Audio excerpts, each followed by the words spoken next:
مفتی سراج حکیم صاحب کے آفیشیل چینل کو سبسکرائب کریں۔ تو کیا فرمایا کہ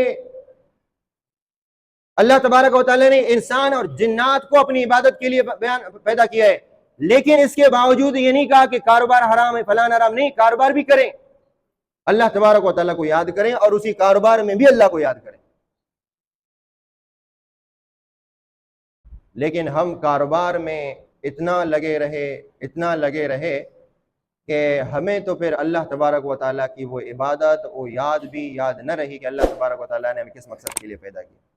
قرآن مجید میں آتا ہے نا کہ الہاکم التکاثر حتی زرتم المقابر، مال کی کثرت نے تمہیں ہلاک کر ڈالا یہاں تک کہ تم قبر تک پہنچ گئے، حتی زرتم المقابر، یہاں تک کہ تم نے قبروں کی زیارت کی، یعنی تم قبروں تک پہنچ گئے۔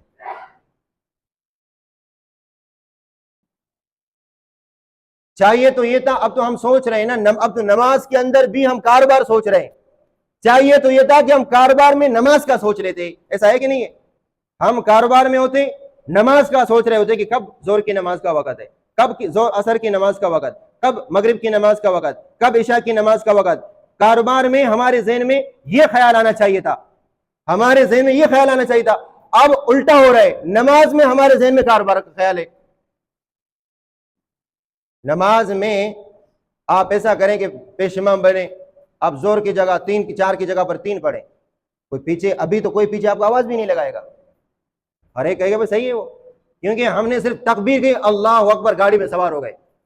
اب ہمارا آخری سٹاپ کیا ہے؟ السلام علیکم ورحمۃ اللہ، السلام علیکم ورحمۃ اللہ۔ اب اگر کنڈکٹر ہوتا وہ یہ کہتا ابھی منزل تمہارا پہنچ گیا ہے تو لہٰذا اتر جاؤ، ایسا ہی ہے۔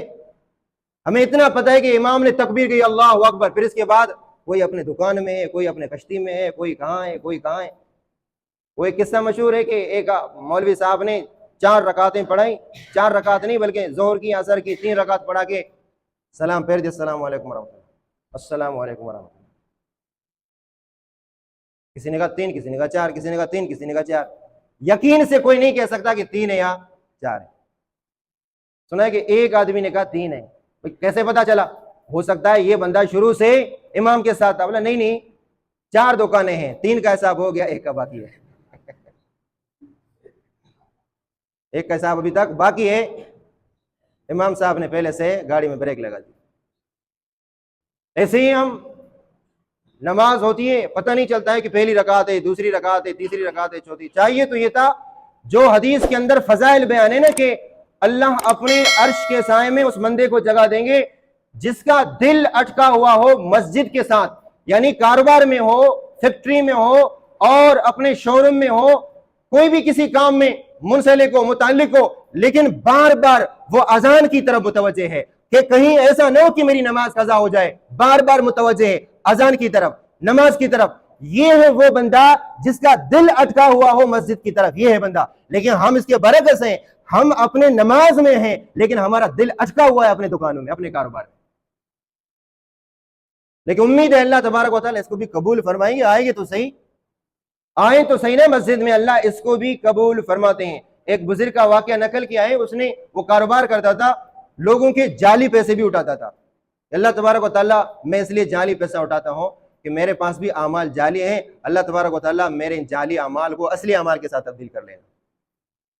جعلی عمل یہی ہیں جو ہم اور آپ کر رہے ہیں۔ ایک عمل صحابہ کا تھا، وہ عمل صحابہ کے، یہی نماز صحابہ بھی پڑھتے تھے۔ فضائل اعمال میں آپ حضرت علی کرم اللہ وجہہ کی نماز کے جو واقعات ہیں آپ دیکھیں گے کہ لوگ تیر نکالتے تھے، اس کو پتہ بھی نہیں چلتا تھا کہ میرے جسم میں کیا ہو رہا ہے۔ لوگوں نے کہا ایسے نہیں نکل سکتے، ایسے تیر نہیں نکلتا۔ یہ جب نماز پڑھنا شروع کرے گا وہ اتنا اللہ کی یاد میں مگن ہوگا اس کو پتہ بھی نہیں چلے گا۔ ایسا ہی ہوا۔ تو پھر یہ فرمایا کہ اللہ تبارک و تعالیٰ نے انسان کو اپنی عبادت کے لیے پیدا فرمایا، اور انسان کو چاہیے تو یہ تھا کہ جب نماز انسان پڑھتا ہے نا تو اس کو اس چیز کا خیال آتا کہ کاش صحابہ جیسی نماز نصیب ہو اور اللہ کے نبی جیسی نماز ہمیں نصیب ہو۔ نماز میں یہ خیال آتا کہ یہ آخری نماز ہے، اس کے بعد پتہ نہیں نماز نصیب ہوگی یا نہیں ہوگی۔ اس میں اللہ تبارک و تعالیٰ کے قدرت اور حکمت ہمارے ذہن میں ہوتی، اور یہ بھی ذہن میں ہوتا کہ پتہ نہیں ہماری موت کس صورت میں آئے گی، ایمان کے ساتھ آئے گی یا اس ایمان کو بچانے میں ہم کامیاب نہیں ہوں گے، کیونکہ ہم اتنی محنت کر، کل آپ کو میں نے مشکات کے درس میں ایک حدیث سنائی کہ شیطان نے تو چیلنج کیا اللہ تبارک و تعالیٰ و عزت تھی کہ تیرے عزت کی قسم میں تیرے بندوں کو گمراہ کروں گا، مرتے دم تک میں تیرے بندوں کو گمراہ کروں گا، اور ہم جیسے کمزور ایمان والے اس کے لیے کوئی گمراہ کرنا مشکل بھی نہیں ہے، ہم تو 24 گھنٹہ انہی کے حکم کے کاربند ہیں، تو ہمیں اغوا کرنا اور ہمیں گمراہ کرنا، ہمارا ایمان سلب کرنا اس کے لیے کوئی مشکل ہی نہیں ہے۔ دن میں ہم کتنی مرتبہ جھوٹ بولتے ہیں، ہمارے لیے کوئی مشکل نہیں، اس کے لیے کوئی مشکل نہیں ہمارا اغوا کرنا اور ہمارا دین سلب کرنا، ہمارا کلمہ سلب کرنا، ایمان سلب کرنا، اس کے لیے کوئی مشکل ہی نہیں ہے۔ اللہ تبارک و تعالیٰ نے فرمایا میری عزت و جلال اور رفعت مکان کی قسم، جو میرا بندہ ہوگا وہ تیرے اغوا میں نہیں آئے گا۔ ان عبادی لیس لک علیہم سلطان، میرے بندوں پر تیرا زور نہیں چلتا، قرآن میرے بندوں پر تیرا زور نہیں چلتا۔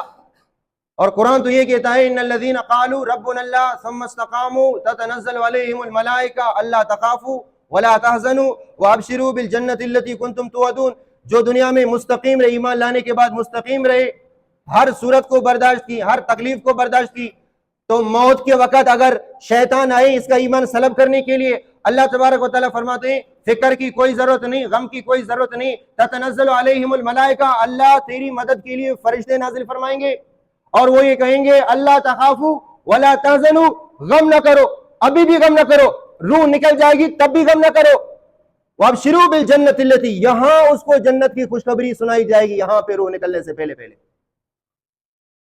بالجنۃ التی کنتم توعدون نحن اولیاؤکم فی الحیاۃ الدنیا وفی الآخرہ ولکم فیہا ما تشتہی انفسکم، یہاں تمام چیزیں ان کے سامنے دکھائی جاتی ہیں، روح فوراً نکل جاتی ہے، ایمان کے ساتھ، کلمے کے ساتھ اور کلمہ شہادت کے ساتھ۔ تو ہمیں یہ فکر ہونی چاہیے تھی کہ ہم اپنا ایمان بچا پائیں گے کہ نہیں، اور ہمیں ہمارے ذہن میں یہ خیال آنا چاہیے تھا کہ قبر میں ہم تنہا ہوں گے۔ نماز میں ہمارے خیال میں یہ آنا چاہیے تھا کہ قبر میں ہم تنہا ہوں گے، ہمارا بھائی ہمارا ساتھ نہیں دے گا، ہمارے رشتہ دار ہمارے ساتھ نہیں دیں گے، باپ بھی نہیں دے گا، اولاد بھی نہیں دے گی۔ حدیث پاک میں آتا ہے 3 چیزیں آپ کے قبر تک ساتھ جائیں گی، قبر میں 3 چیزیں ساتھ جائیں گی، 2 واپس پلٹیں گی اور 1 آپ کا ساتھ رہے گی، مال، اہل و عیال، اعمال، یہ 3 چیزیں قبر تک جائیں گی، قبر تک جائیں گی، قبر میں نہیں جائیں گی، قبر تک جائیں گی 3 چیزیں۔ مال لازمی بات، اگر گاڑی ہے میت کو ڈال دو قبر میں، اس میں گاڑی میں اپنی گاڑی ہے یا میت کے اپنے پیسے ہیں، قبر تک پیسے جائیں گے، قبر تک مال جائے گا۔ اہل و عیال ہے، رشتہ دار ہے، قبر تک جائیں گے۔ آج تک دیکھے کسی نے یہ کہا ہے، دور کے رشتے کو چھوڑو، کسی قریبی رشتہ دار، باپ بیٹا، کسی نے یہ کہا ہے کہ میرا باپ ہے کم از کم 1 گھنٹہ مجھے ساتھ رکھنے دو، کسی نے کہا ہے؟ یا باپ نے یہ کہا ہے کہ میرا بیٹا ہے 1 گھنٹے کے لیے مجھے ساتھ رکھنے دو، کسی نے کہا ہے؟ نہیں، یہ دونوں واپس پلٹیں گے، اہل و عیال بھی واپس آئیں گے اور مال بھی واپس آئے گا۔ اب قبر میں ساتھ دینے والی ایک ہی چیز ہے، وہ ہے اعمال، اس کی فکر ہونی چاہیے۔ وہ بارہا میں آپ کو حدیث بتاتا ہوں کہ یہ جو نیک اعمال ہیں وہ انسانی شکل میں قبر میں بھی پہنچ کر آپ کے ساتھ معاون ہوں گے۔ نیک اعمال وہ قبر میں بھی انسانی شکل میں انسان کے معاون ہوں گے، اور حتیٰ کہ سوال و جواب میں بھی ساتھ دیں گے۔ نکیر منکر سوال کریں گے، مردے کو تو جواب دینے کی نوبت ہی نہیں آئے گی اگر اعمال اچھے ہوں۔ نماز انسانی شکل میں آ کر نکیر منکر کے سوالوں کا جواب دے گا۔ نکیر منکر چلے جائیں گے اور یہ خوبصورت انسان بھی جانے لگتا ہے، مردہ اس کو پکڑ کے کہتا ہے کہ اللہ آپ کو جزائے خیر دے، تم کون ہے، تم نے میرے لیے اتنی آسانی کی کہ میرے مشکل سوالوں کا جواب بھی آپ نے دیا ہے۔ تو یہ خوبصورت انسان کہتا ہے کہ میں تمہارے فجر کی نماز ہوں. ابھی تو ماشاءاللہ فجر کی نماز میں لوگ کتنے آتے ہیں, اور اللہ سے امید ہے کہ یہ ہماری نماز انشاءاللہ قبر میں ہمارے معاون ہوگی, انسانی شکل میں ہمارے سوالوں کا جواب دے گی. اسی طرح قرآن کو بھی اللہ تبارک و تعالیٰ انسانی شکل میں بنائیں گے اور وہ بھی ہمارے سوالوں کا جواب دے گا. تو میں آپ سے یہ کہہ رہا تھا کہ ہماری سوچ یہ ہونی چاہیے تھی کہ خبر میں پتہ نہیں کیا ہوگا میرے ساتھ, سوال و جواب دینا میرے لیے مشکل ہوگا یا آسان ہوگا. لوگ یہ کہیں گے یار سوالوں کا جواب دینا کون سی مشکل بات ہے, رب کون ہے؟ رب تو میرا اللہ ہے. اور تمہارا نبی کون ہے؟ دین محمد صلی اللہ علیہ وسلم ہمارے آخری نبی ہیں. اور دین کس دین پر آپ کے روح کا خاتمہ ہوا ہے؟ آپ کا خاتمہ کس دین پہ ہوا؟ کس دین پر, کس مذہب پر تھے؟ دین اسلام پہ تھا. آسان سوالوں کا جواب ہے. لیکن یاد رکھیں سوال کا جواب پوچھنے والا کوئی انسان نہیں ہوگا, اللہ کے فرشتے ہوں گے, اور قبر وحشت کی جگہ ہوگی. اور اس تاریکی میں وہاں پہ کوئی آپ کا ساتھ نہ ہو ان سوالوں کا جواب دینا, اور وہ بھی آپ کا کوئی سامنے انسان بھی نہ ہو, ہیبت ناک فرشتے ہوں, ان کے سوالوں کا جواب دینا مشکل ہوگا. ہاں اس کے لیے آسان ہوگا کہ جس کے لیے اللہ آسانی پیدا فرمائے, اور اللہ اس کے لیے آسان پیدا فرمائیں گے جس نے آسانی کا معاملہ کیا ہے. اور اللہ کے نبی صلی اللہ علیہ وسلم تو معصوم ہیں انبیاء علیہ السلام, لیکن اس کے باوجود اللہ کے نبی بی بی عائشہ رضی اللہ تعالیٰ عنہ فرماتی ہیں کہ ہر نماز کے بعد قبر کے عذاب سے اللہ کے نبی پناہ مانگتے تھے. ربنا آتنا فی الدنیا حسنہ وفی الآخرۃ حسنہ وقنا عذاب النار. بعض روایت میں آتا ہے وقنا عذاب القبر, قبر کے الفاظ آتے ہیں. قبر کو مٹی کا ڈھیر نہ سمجھو, یہ جنت کے باغوں میں سے ایک باغ ہے یا جہنم کا ایک گڑھا ہے. گناہگار کے لیے حدیث پاک میں آتا ہے کہ 70 سانپ اور اژدہے مسلط ہوں گے, 70 سانپ اور اژدہا مسلط ہوں گے کہ ان کے ناک اور منہ سے آگ ہی نکل رہی ہوگی. اور آج تو ہم ایک مچھر سے, دیکھو مچھروں کا سیزن آ رہا ہے, مچھر سے ہم ڈرتے ہیں, مچھر اور کٹمل کاٹے پوری رات ہمیں نیند نہ آئے, اور وہاں پہ بھاگنے کا کوئی مفر نہیں. تو کہنے کا مقصد ہے کہ ہمارے دل دماغ میں یہ چیزیں آنی چاہیے کہ قبر وحشتناک جگہ ہے, اس کے لیے مجھے اور آپ کو کیا کرنا ہے. اور پھر حشر کا میدان ہوگا, سورج ایک نیزے پہ آئے گا, 1 میل پہ, ابھی تو ہزاروں اور کروڑوں میل دور ہے, اس کی تپش ہم برداشت نہیں کرتے. اور قیامت کا دن ہوگا وہ 1 میل کے فاصلے پر ہوگا, 1 میل. اور میل کسے کہتے ہیں؟ میل یہ سلائی کا جو سرما دانی کا جو سلائی ہے اس کو بھی میل کہتے ہیں. ہو سکتا ہے سورج یہاں پہ سر کے اوپر ہو, اگر 1 میل کے فاصلے پر ہو تو تب بھی انسان کہاں اس کو برداشت کر سکتا ہے. اور اس وقت انسان کے پیروں پر میں جوتا بھی نہیں ہوگا, کپڑے بھی نہیں ہوں گے. جئتمونا فرادا کما خلقناکم اول مرہ, تم ہمارے پاس ابھی تنہا آئے جیسے تم کو ہم نے پہلے پیدا کیا. جس وقت انسان ماں کے شکم سے پیدا ہو جاتا ہے, کوئی مال اس کے پاس ہوتا ہے, اسباب ہوتے ہیں, ختنہ ہوتا ہے, تمام چیزیں نہیں ہوتی, کپڑا ہوتا ہے جسم میں نہیں. اسی طرح حشر کے میدان میں انسان اللہ کے سامنے آ جائے گا اسی حالت میں جیسے پہلی حالت میں آ چکا ہے.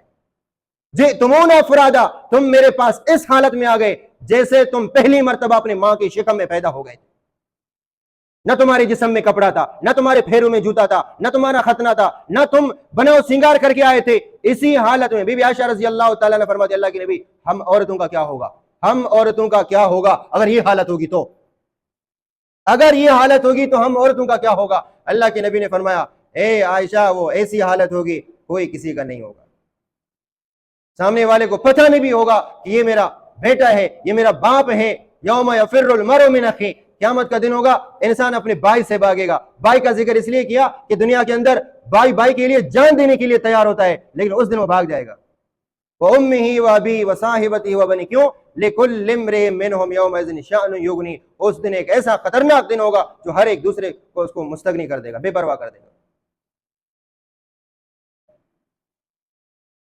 اس دن سے بچنے کے لیے وہ نہیں جو منافق بھاگ رہے تھے, جہاد سے بھاگ رہے تھے, کہ گرمی ہے جہاد نہیں کر سکتے. اللہ تبارک و تعالیٰ نے ارشاد فرمایا نار جہنم اشد حرا, جہنم کی آگ اس سے زیادہ سخت ہے. ہم کہتے ہیں کہ روزہ نہیں رکھ سکتے, کیوں؟ گرمی ہے, لیکن یاد رکھیں جہنم کی گرمی سے زیادہ سخت ہے, جہنم کی گرمی سے زیادہ سخت ہے. آج تک کوئی روزہ رکھ کے مرا نہیں ہے, روزہ رکھ کے بھی مرتے ہیں، نہ رکھ کے بھی مرتے ہیں، ایمان چاہیے۔ اگر ایمان کی صلاحیت ہو، طاقت ہو، قوت ہو، نماز پڑھنا آسان، روزہ رکھنا آسان، تلاوت کرنا بھی آسان۔ وجوہ یومئذ مسفرہ ضاحکۃ مستبشرہ ووجوہ یومئذ علیہا غبرہ ترہقہا قترہ اولئک هم الکفرۃ الفجرہ۔ اللہ تبارک و تعالیٰ سے دعا ہے اللہ ہمیں جتنے روزے رکھیں ان کو قبول منظور فرمائے، اور اللہ تبارک و تعالیٰ مزید تمام روزہ رکھنے کی، تراویح پڑھنے کی، قرآن مجید کی تلاوت سننے کی توفیق عطا فرمائے۔ ہمارے ایک دوست آئے ہیں، ہر وقت آتے ہیں، 4-5 مہینے کے بعد، 6 مہینے کے بعد آتے ہیں۔ تو سب سے پہلے میں اس سے تعزیت بھی کرتا ہوں کہ اس مولوی صاحب کے والد صاحب کا حال ہی میں انتقال ہوا ہے۔ اللہ تبارک و تعالیٰ اس کے والد صاحب کی مغفرت فرمائے، بہت بڑے عالم دین تھے اس کے والد صاحب، اللہ تبارک و تعالیٰ اس کی مغفرت فرمائے۔ اور اس کے علاوہ جتنے لوگ دنیا سے چلے گئے، پچھلے رمضان میں تھے اب نہیں ہیں، ہم سب کے لیے دعا کرتے ہیں اللہ تبارک و تعالیٰ تمام کی مغفرت فرمائے۔ جن کا نام لے سکتے ہیں نہیں لے سکتے ہیں، بس اتنا کہہ سکتے ہیں کہ وہ مسلمان تھے، مومن تھے، اللہ مغفر امت محمد، اللہ امت محمد کے جتنے افراد دنیا سے ایمان کی حالت میں چلے گئے سب کی مغفرت فرمائے۔ اور مولانا صاحب خود اس کا مدرسہ ہے، چندے کے لیے آئے ہیں، آپ اس کے ساتھ بھرپور تعاون کریں، اللہ تبارک و تعالیٰ جزائے خیر عطا فرمائے۔